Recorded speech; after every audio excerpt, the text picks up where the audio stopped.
नमस्कार दर्शकों, आज हम आपको लेकर चलेंगे लगभग 300 वर्ष पुराने उन ऐतिहासिक रहस्यों की ओर जिनका रहस्य उद्घाटन संत रामपाल जी महाराज ने ठोस साक्ष्यों के साथ किया है।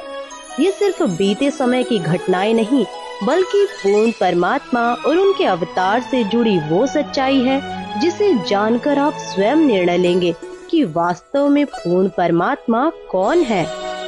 ये कोई साधारण घटना नहीं, बल्कि एक सनातन सत्य है। एक ऐसे दिव्य संत की गाथा जिन्हें स्वयं परमेश्वर कबीर जी ने सशरीर दर्शन दिए और सतलोक की अलौकिक यात्रा करवाई।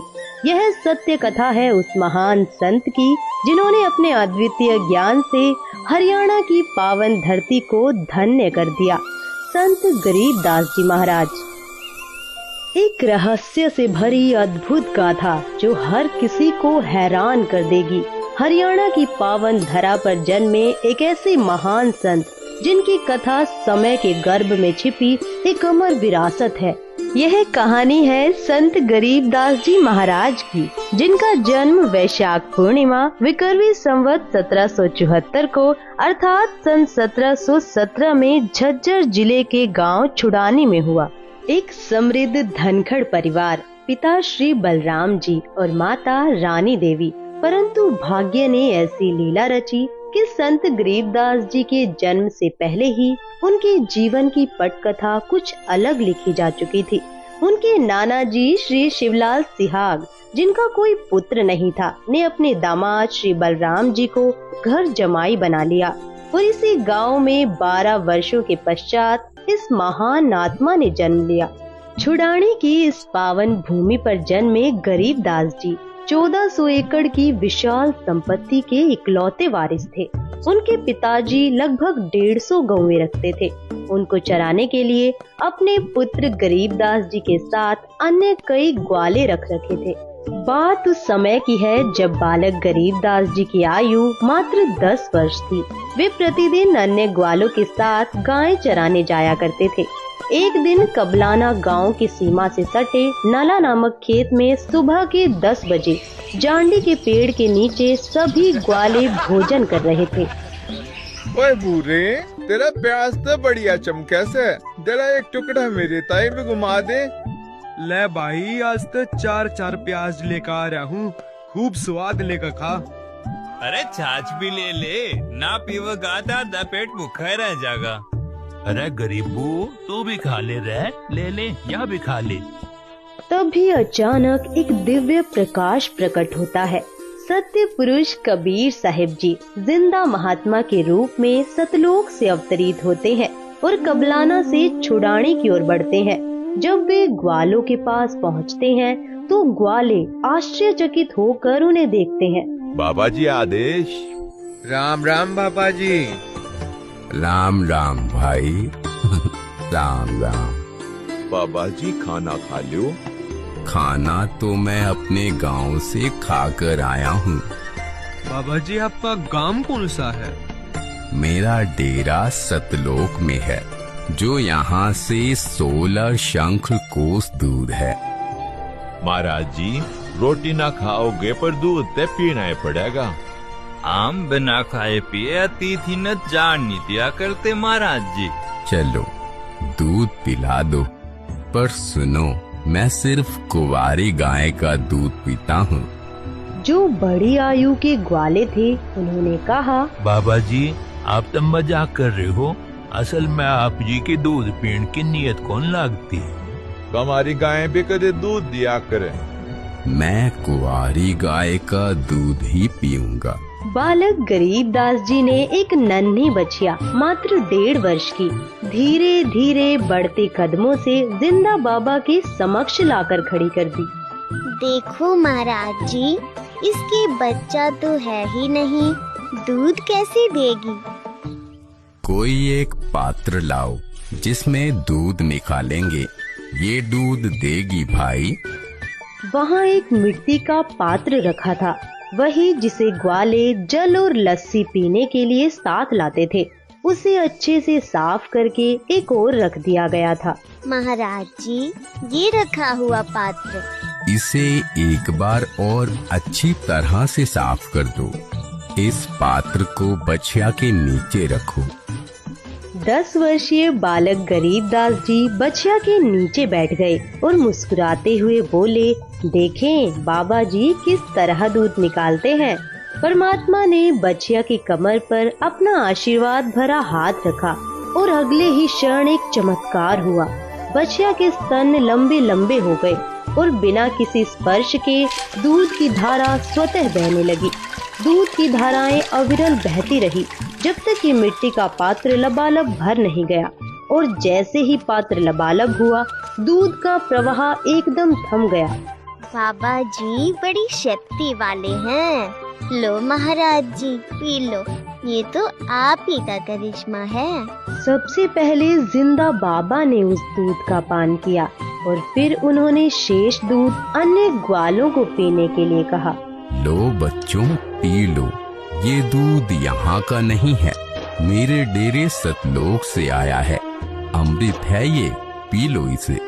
जो बड़े उम्र के ग्वाले थे, जो खुद को सबसे समझदार मानते थे, वे आश्चर्यचकित होकर एक दूसरे की ओर देखने लगे और फिर संदेह भरे स्वर में कहने लगे, आमना पीवे और जादू जंत्र का दूध। हर कवारी गांव का पाप लागेगा मारे। और ऊपर तो इतना ही झूठा कर दिया कि वेरा तो कौन सी जात का से।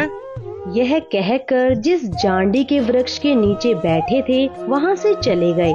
दूर जाकर किसी वृक्ष के नीचे बैठ गए।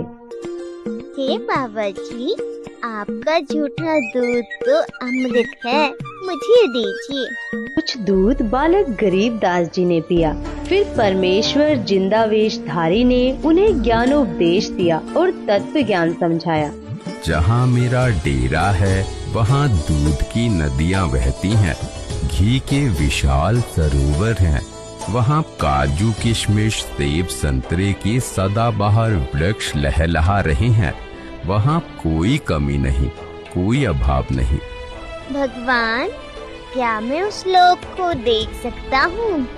नहीं, ऐसे नहीं देख सकते। पहले तुम्हें नाम दीक्षा लेनी होगी, मेरा शिष्य बनना होगा, तभी तुम वहाँ प्रवेश कर सकते हो। तब संत गरीबदास जी को परमात्मा ने प्रथम नाम उपदेश दिया। बेटा, अब तुझे सतलोक ले चलता हूँ, वहाँ जहाँ मेरा वास्तविक डेरा है। परमेश्वर ने बालक गरीबदास जी की आत्मा को उनके शरीर से अलग किया और उन्हें ऊपर के रूहानी मंडलों की सैर कराई। उन्होंने एक एक ब्रह्मांड के रहस्यों से पर्दा उठाया, सर्व लोकों के नजारे दिखाए, श्री ब्रह्मा, श्री विष्णु और शिव जी से मिलवाया। उन्होंने धर्मराज का लोक भी दिखाया, जहाँ वह आत्माओं का न्याय करता है। इसके बाद परमेश्वर ने उन्हें ब्रह्मलोक और श्री दुर्गा जी के लोकों को भी दिखाया। फिर परमेश्वर उन्हें अपने साथ लेकर तपतशिला वाले स्थान पर गए, एक भयावह स्थान जहाँ 1 लाख मानव शरीरधारी प्राणियों को भूनकर खाया जाता है। फिर काल के 21 ब्रह्मांडों का रहस्य उजागर हुआ।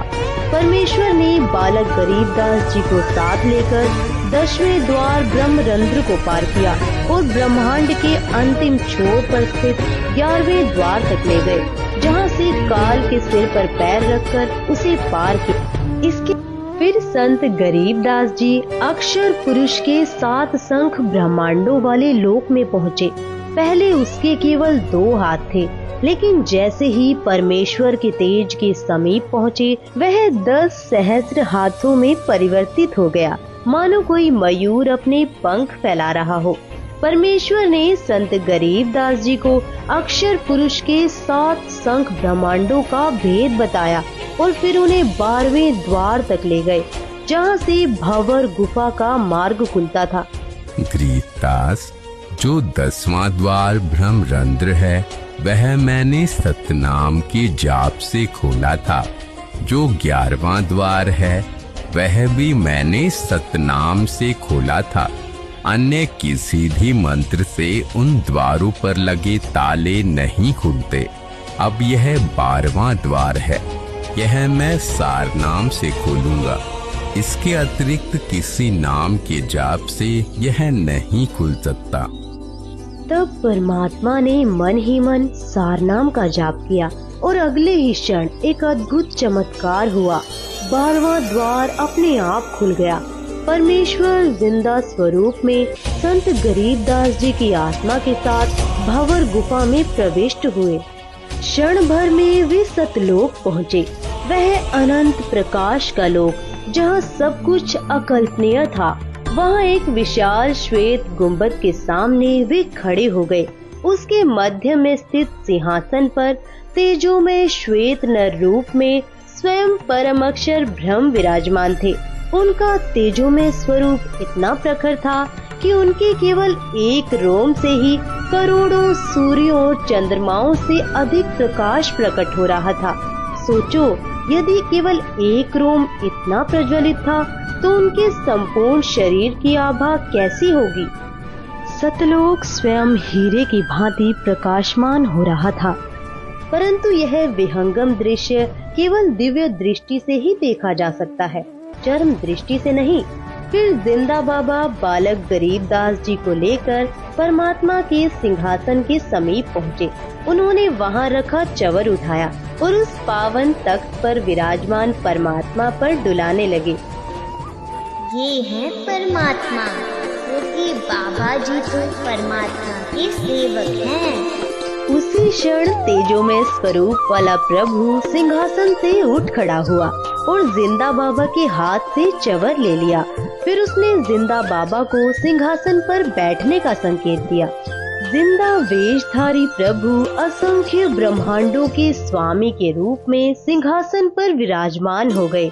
तभी पहले वाले प्रभु स्वयं जिंदा बाबा पर चवर डुलाने लगे। यह दृश्य देख संत गरीबदास जी विचार कर ही रहे थे, इनमें परमेश्वर कौन हो सकता है।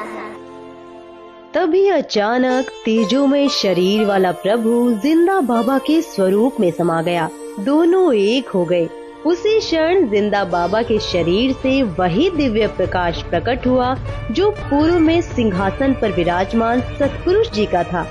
संपूर्ण सतलोक उस अद्भुत प्रकाश से आलोकित हो उठा। हे गरीबदास, मैं असंख्य ब्रह्मांडों का स्वामी हूँ। मैंने ही सर्व ब्रह्मांडों की रचना की है। सर्व आत्माओं को वचन से मैंने ही रचा है। 5 तत्व तथा सर्व पदार्थ भी मैंने ही रचे हैं। क्षर पुरुष तथा अक्षर पुरुष व उनके लोकों को भी मैंने उत्पन्न किया है। मैं 120 वर्ष तक पृथ्वी पर कबीर नाम से जुलाहे की भूमिका करके आया था। इस प्रकार स्वयं कबीर परमात्मा ने संत गरीबदास जी को अपनी अनंत लीलाओं का साक्षात्कार कराया और उनके समक्ष तत्व ज्ञान के गूढ़ रहस्यों को प्रकट किया। हे परवरदिगार, यह अनमोल ज्ञान मुझे कैसे याद रहेगा। मैंने तेरा ज्ञान योग खोल दिया है गरीबदास। अध्यात्म ज्ञान तेरे अंतःकरण में डाल दिया है। अब आप असंख्य युगों के पहले से लेकर वर्तमान तथा भविष्य का ज्ञान भी याद रखोगे। उधर पृथ्वी पर शाम के करीब 3 बजे ग्वालों को अचानक ध्यान आया, गरीबू कहाँ है, अब तक नहीं लौटा।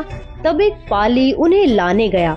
दूर से नजर दौड़ाई और ऊंची आवाज में पुकारा, अरे गरीबू, आजा भाई, तेरी बारी आ गई है, गाय घेर ले।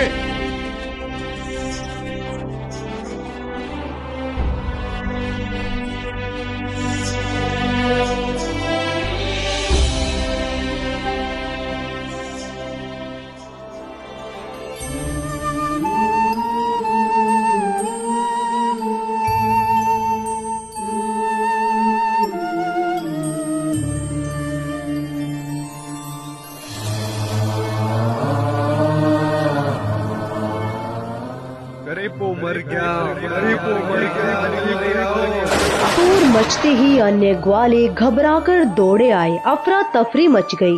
तभी एक ग्वाला तेजी से छुड़ानी गांव की ओर भागा। यह खेत जो गांव कबलाना की सीमा से सटा था, असल में गरीबदास जी का अपना ही था। गांव छुड़ानी से मात्र 1 किलोमीटर की दूरी पर पसीने से लथपथ वह पाली भागता हुआ गांव पहुंचा। और हाँफते हुए ग्रीव